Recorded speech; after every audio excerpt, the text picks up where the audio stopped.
In progress. All right, greetings everyone. Welcome back to the channel.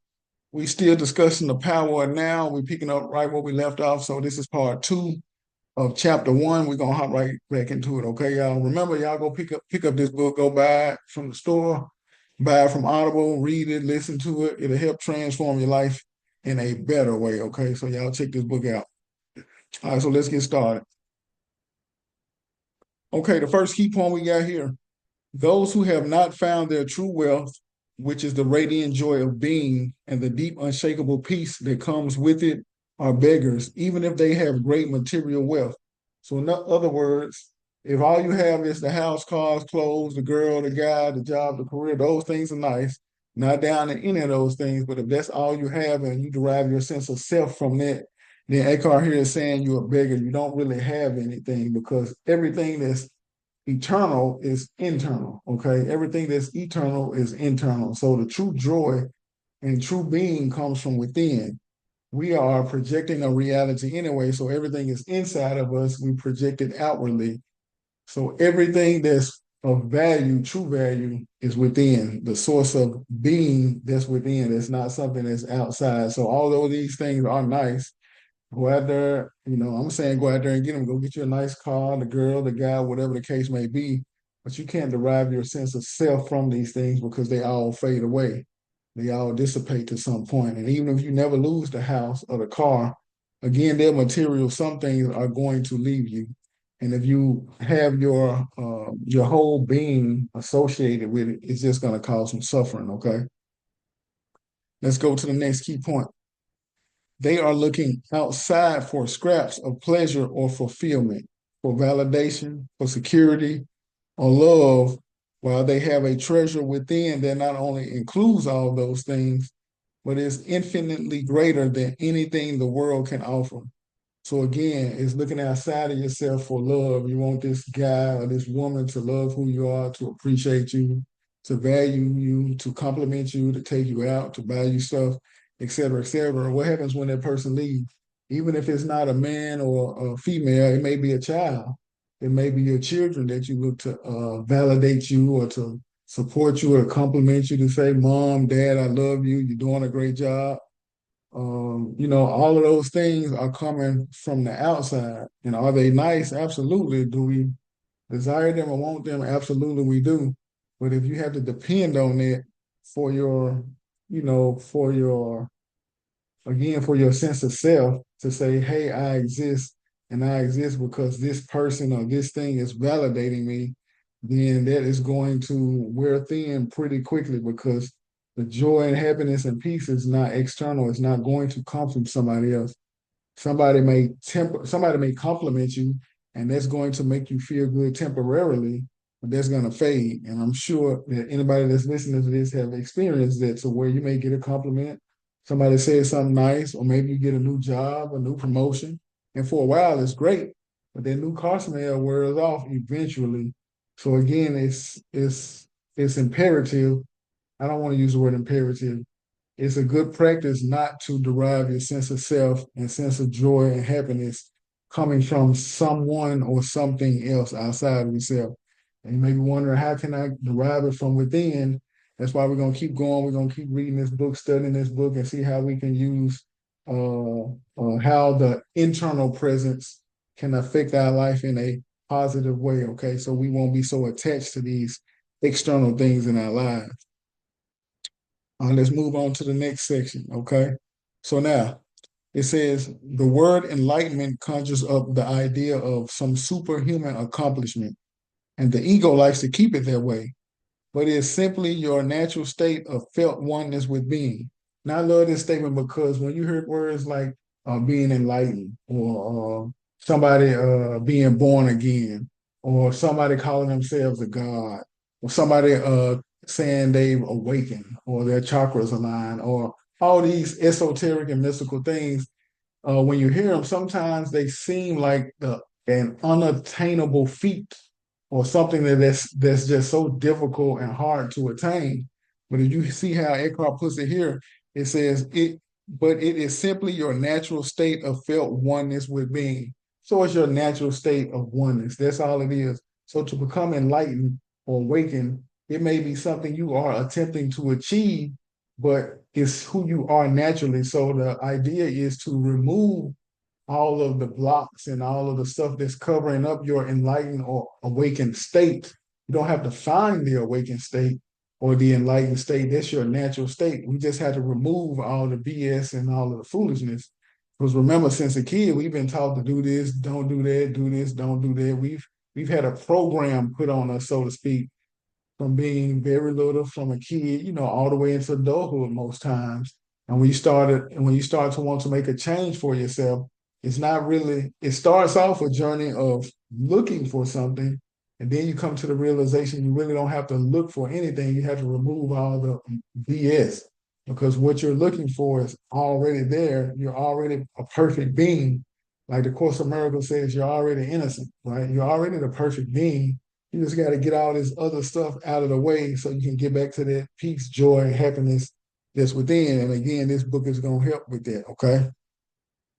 Let's keep going. It is a state of connectedness with something immeasurable and indestructible, something that almost paradoxically is essentially you and yet is much greater than you. It is finding your true nature beyond name and form.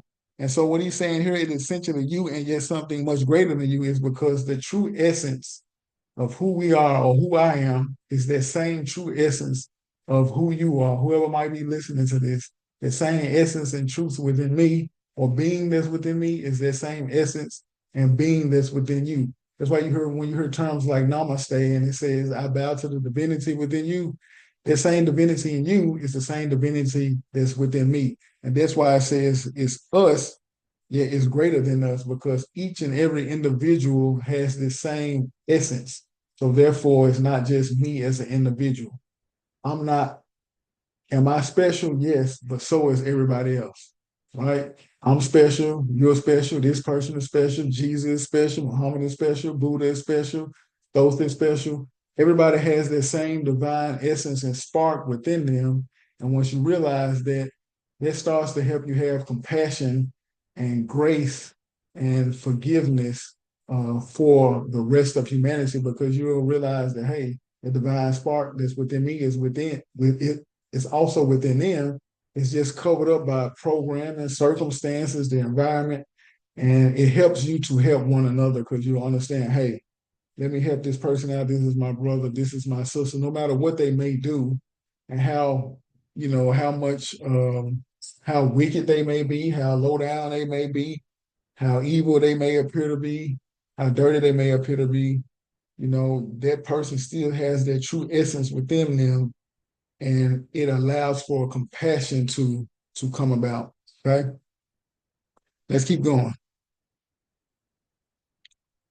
The inability to feel this connectedness gives rise to the illusion of separation.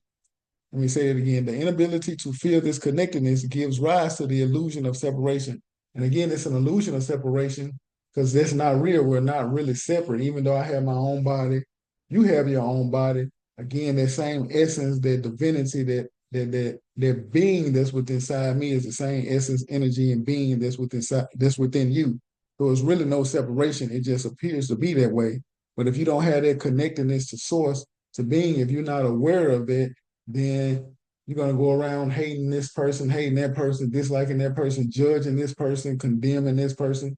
But once you start to realize that, hey, we all connected, we're all from the same source, we're all one being, you'll start realizing, hey, this person is just like me. Their circumstances and coming up in life may be different, but they're just like me. The same essence is in them as in me. Okay, let's keep going. You then perceive yourself consciously or unconsciously as an isolated fragment.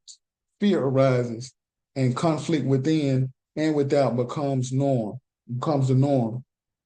So again, when you have that sense of separation, one, you're separate, you cut off from all of your true essence, you're cut off from universal consciousness, divine or infinite intelligence. You're separated from that because you don't have that sense of oneness and connectedness. So that's why fear arises because you feel like you in this world by yourself.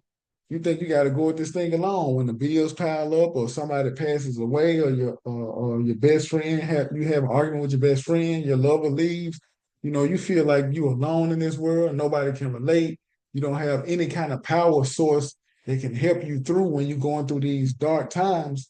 But when you realize you are connected to source, you are connected to the universe, you are connected to being, that essence is within you. It's not without, it's within. Then that'll help with the fear and the doubt and the guilt and all of this stuff that arises because you'll know you're not alone.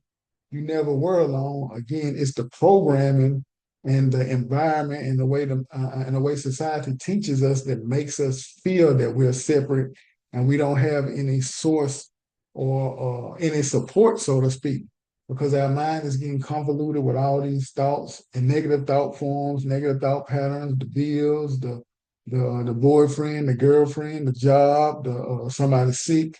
Our mind is just covered up with an influx of unpleasantness that we tend to forget that we are connected to source, or we don't realize we're connected to source. Now the fear arises, the doubt arises, the guilt arises, the shame arises, right? And once you connect back to being, connect back to source, you realize you have a support system that's always there, that's never going to leave. And some of these emotions, they can subside and dissipate to some, okay? Let's go. Let's move forward, y'all. I don't think this is gonna be a long video either. I'm not sure how many slides I got because it's just a continuation from the last one. But let's see where we at. Okay. Buddha's simple definition of enlightenment is the end of suffering. There is nothing superhuman in that, is there? Okay. Buddha's simple definition of enlightenment is the end of suffering. So that's all it is, okay? As far as Buddha is concerned, it's just the end of suffering, right? And once you connect back to being, the suffering ends. Once you realize that all these negative thought patterns is just programming that we've had since a little bit of kid. Our mom and dad, they didn't know any better. They didn't have enlightenment or an awakened state. They just took all the stresses that they had from their childhood and so on and so forth. And then they just gave you that same programming. Even though they may have done it or done some things better for you than they had in their own childhood, but a lot of the programming is the same because it's based on a society or laws and rules and this, that, and the third that everybody shares. So everybody picks up on the same type of programming and it's very unpleasant. It causes a lot of suffering. It just brings about a lot of negative thought forms, which brings about a lot of negative emotions. And now the person is stuck in a state of suffering over and over and over. But according to the Buddha, enlightenment is the end of suffering. And again, this book is going to assist us in getting to that point that relieves the suffering, so to speak, that enlightened state and an awakened state, which is just a higher form of consciousness, a new way of thinking that alleviates so much of the mental strain and stress. Okay, let's keep going. Well, as he says, there is nothing superhuman in that, is there? So the end of suffering, again, going back to these titles, these words like enlightenment, it makes it seem like it's something that's unattainable, but it's attainable for everybody. So the end of suffering, anybody can achieve it, okay? It's not something only exclusive for the Buddha or a pastor, a pope, or preacher, or a rich person, or anything like that. It's for any and everybody. And again, just because you have things and material wealth, that doesn't necessarily mean you have an end of suffering. So the enlightenment state connected back to being, again, is still an internal journey, an inward thing, so to speak, not necessarily external. Okay, let's keep going. Description of the word being. Being is the eternal, ever-present one life beyond the myriad forms of life that are subject to birth and death. So in other words, your true essence that's beyond life and death.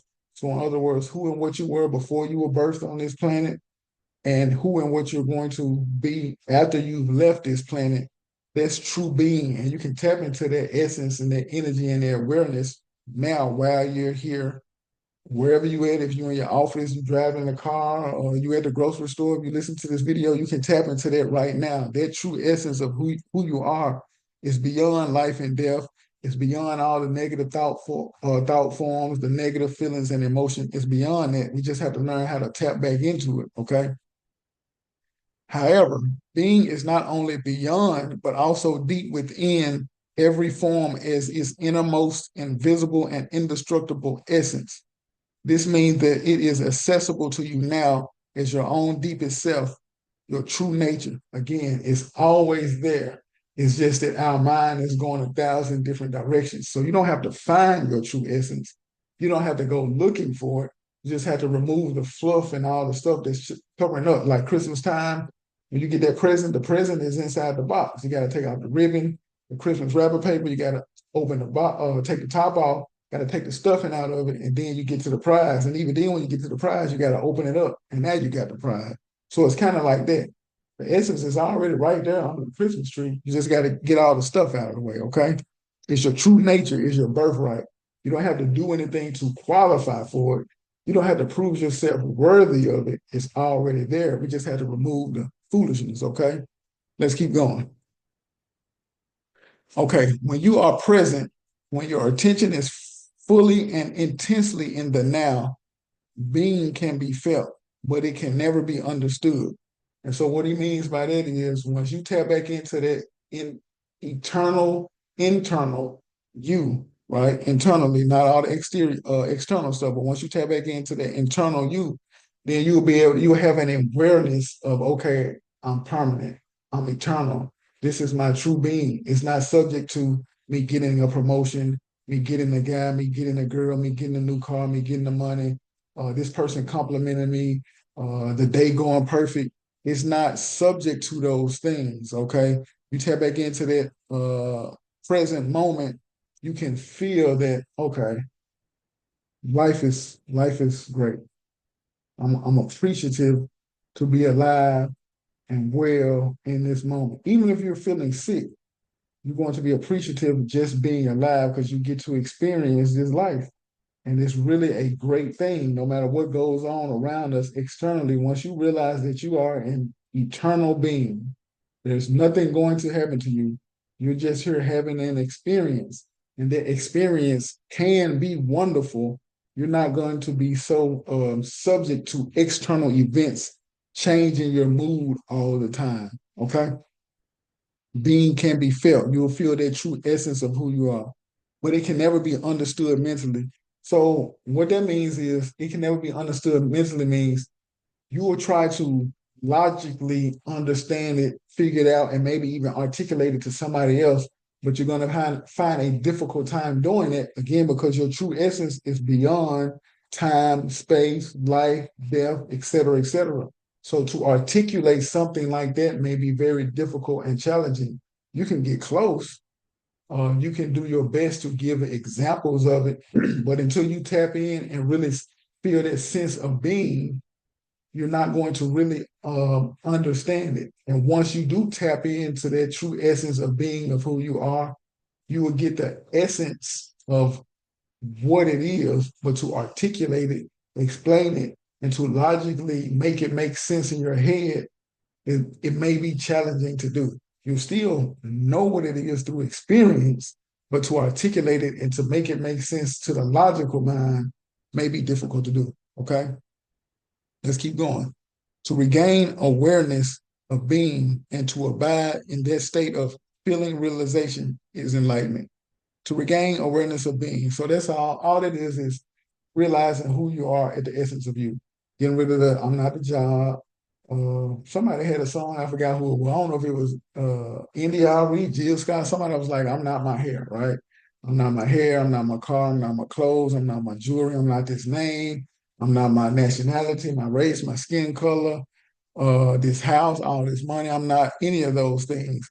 Now, again, once you're born into this world, you're given some of these things, and then you go out looking for some of the other things, but that's not who we are or who you are at the essence of you. It's just an accumulation of stuff. But when you come to the realization and the awareness that I am being, I am source, I'm eternal, right? Then that's enlightenment because now you no longer depend on all this external stuff. And even if you have all these external things, if they leave you, you don't start suffering from it because you know your true essence is eternal, right? Your true essence is being, is all there is, beyond life, beyond death. You're already innocent. Life is going to work out great. You don't have to worry about suffering, this, that, and the third, because you're going to remove the suffering by tapping back into who you are as being, as essence, as truth. So the suffering is going to dissipate on its own just by going within. And again, I know you're figuring out how to go within, what am I going to do, how I do this, how do I tap back in the source and the essence and all that. Again, it's becoming aware of the fact that you are eternal already and just getting rid of the mental noise, all of the doubts, the fears, the guilt, chasing all these external goals, this, that, and the things. Not saying you don't have to set goals and go after them. That's fine, but you're not attached to them, so to speak. Again, you don't derive your sense of self from them.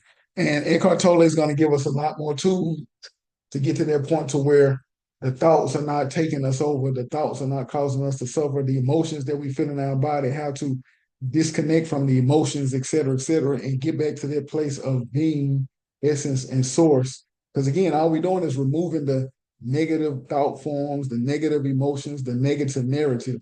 When we disconnect from all of the foolishness, what's left is the essence, being, peace, joy, happiness. All of those things are left. So we just getting rid of the BS, again, the fluff, all the stuff.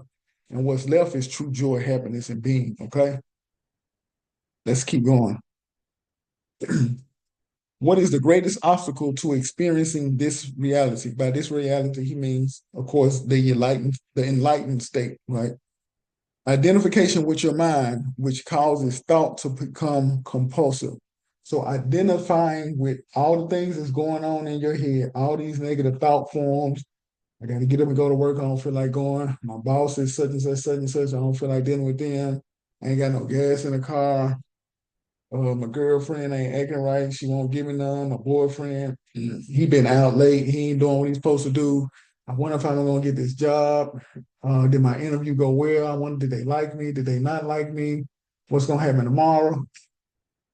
All of these things we are identifying with as if, I don't want to say as if they truly matter, because in a sense they do matter on a surface level, because of course you going to work, you got to do your job, you got to make money, et cetera, et cetera. But the problem is we become identified with the job. This job is who I am. This money is who I am. This person that I'm in love with or I want to go on a date with is who I am. We are identifying who we are with those external things, and that's becomes the problem.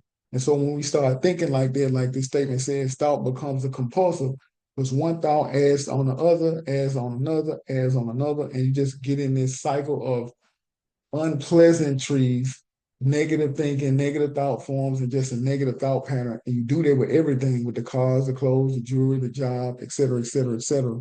Because again, we identify with it. We find our sense of self in the other person. We find our sense of self in this job. We find our sense of self with this title, husband or father or daughter or wife or anything like that.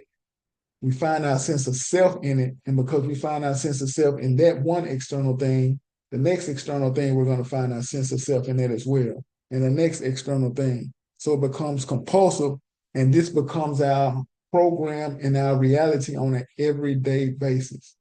Okay, let's keep going. Not to be able to stop thinking is a dreadful affliction, but we don't realize this because almost everybody is suffering from it. So it is considered normal, right? We can't stop thinking. And again, like I said, the cars, the clothes, the jewelry, the boyfriend, the job, the house, the promotion, the money, whatever the case may be. There's always something going on in our head over and over and over and over again, and we don't know how to disconnect from it. And it's so bad to the point to where we don't know how to disconnect from it, but we're identified with it to the point we don't even realize we're having negative thoughts. It's just thoughts that we're having. We don't even have enough awareness to say, hey, this is a negative thought, this is a positive thought. We're just thinking. And unfortunately, a lot of times it's negative. And so what we're experiencing in our life, in our reality, is negative because all of the thoughts are negative. And we don't even have enough space and awareness to realize that we're just thinking negatively. But don't worry, because Eckhart Tolle gonna give us some tools and some tips and tricks to start to separate, raise our consciousness, raise our awareness, have us on this path of enlightenment to where we're not suffering from all this negative thinking all the time. So, like you said, it's considered normal. Normal is that's the key phrase right there. It is considered normal, but I want y'all to know it's not normal. It's common, right? It's common because everybody is dealing with it. A lot of people are dealing with it, but it's not normal. This is not our natural state. Remember, we've been covered up with a whole bunch of negative, foolish programming, and we got to get rid of that, okay? Let's see what we got. Okay, so that's the end of it. I didn't remember where it was going in. Like I said, Eckhart gonna give us some tips and tricks how to get away from the suffering, put us on that path of enlightenment, how to do all of that. So you had to come back to the next video. We're gonna keep going. But the key points here, the greatest obstacle to experiencing this reality is identification with the mind. Remember, we got to disconnect from the mind, the negative thinking, the negative patterns. And let me say this, when Eckhart, I believe I said it in the last video, I'm not sure, but when Eckhart uses the term mind, he's talking about the thought forms as well as the emotional body, right? The thought form as well as the emotional body. So I don't know if I talked about that in the last video. I talk about it in the future. I can't remember, but just for context, the mind is the thought forms as well as the emotional body, okay? So being identified with the thinking and that negative feeling or positive feeling, negative thinking or positive thinking, negative feeling or positive feeling, being identified with it is causing our suffering, okay? And you might be asking, how does identifying with the positive thinking cause suffering?